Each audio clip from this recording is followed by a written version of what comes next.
Sometimes I hear gamers talking nonsense about how Reggie is the worst thing to ever happen to Nintendo, how Reggie's destroying Nintendo, how he's abandoned the Nintendo fans, abandoned the hardcore, and I'm like, what are you guys talking about? Seriously?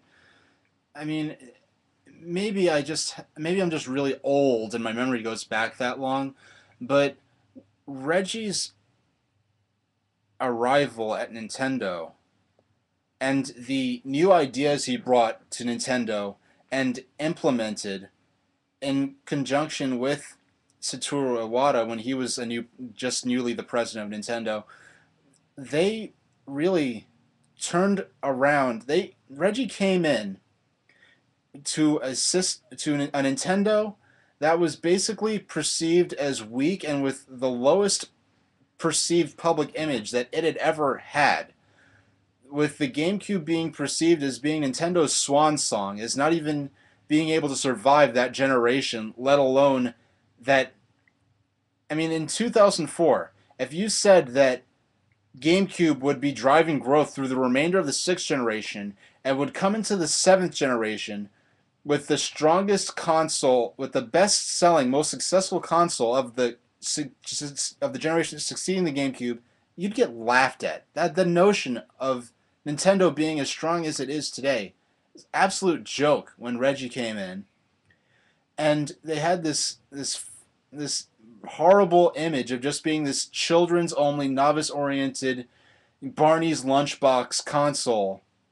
And Reggie came in and he basically turned that, not him alone, but the team, and with the blue ocean strategy that they began to employ in 2004 with the Nintendo, that took the form of the DS and the Wii and the way they ran the GameCube for the rest of that cycle, that basically allowed Nintendo to, even if it wasn't for that, Nintendo simply would not be viable today as a hardware manufacturer, most likely.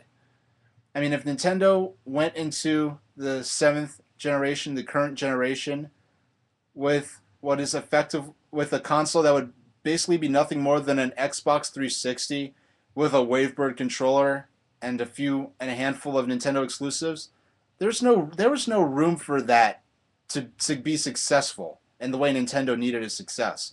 There's If Nintendo went in with that, there's no way they could have sold the number of consoles they did. And there's no way they could have made the games that they ended up making, because they simply wouldn't have the room, the breathing room to do those kind of things.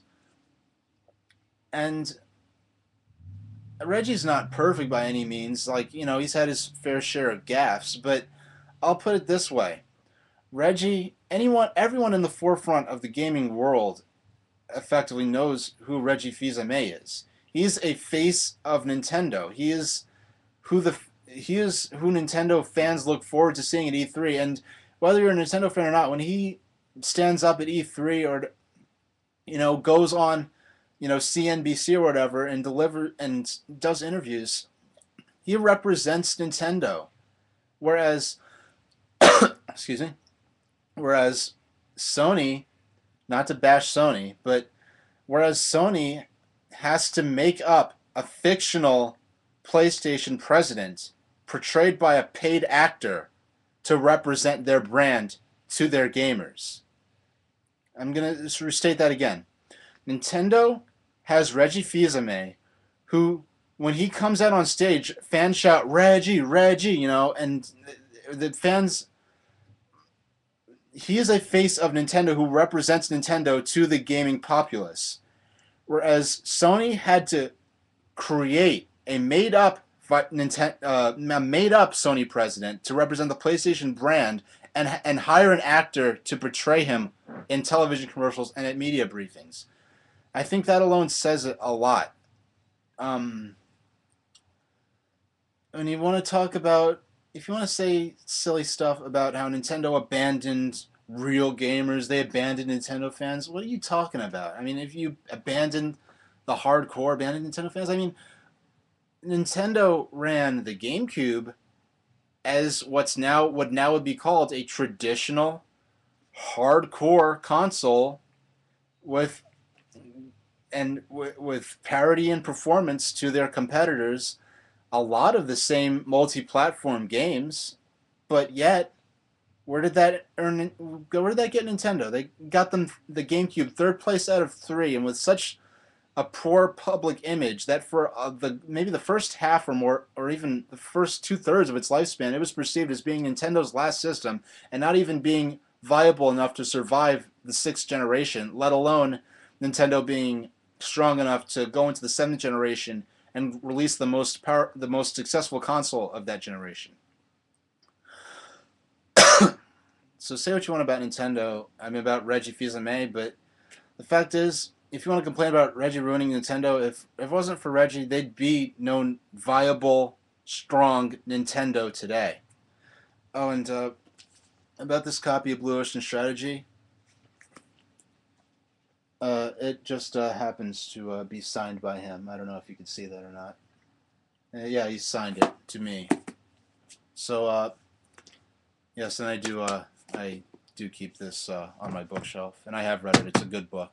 So Reggie's not perfect. He's had his fair share of gaffes, but hey, without him, Nintendo would not be a viable hardware manufacturer today.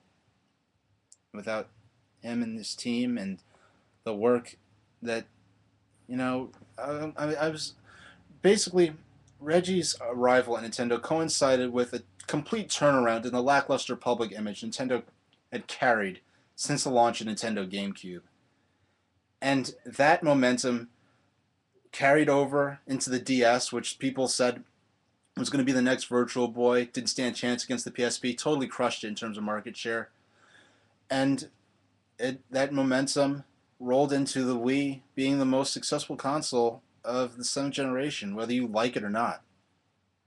So that's what I have to say about Reggie. Thank you very much for watching.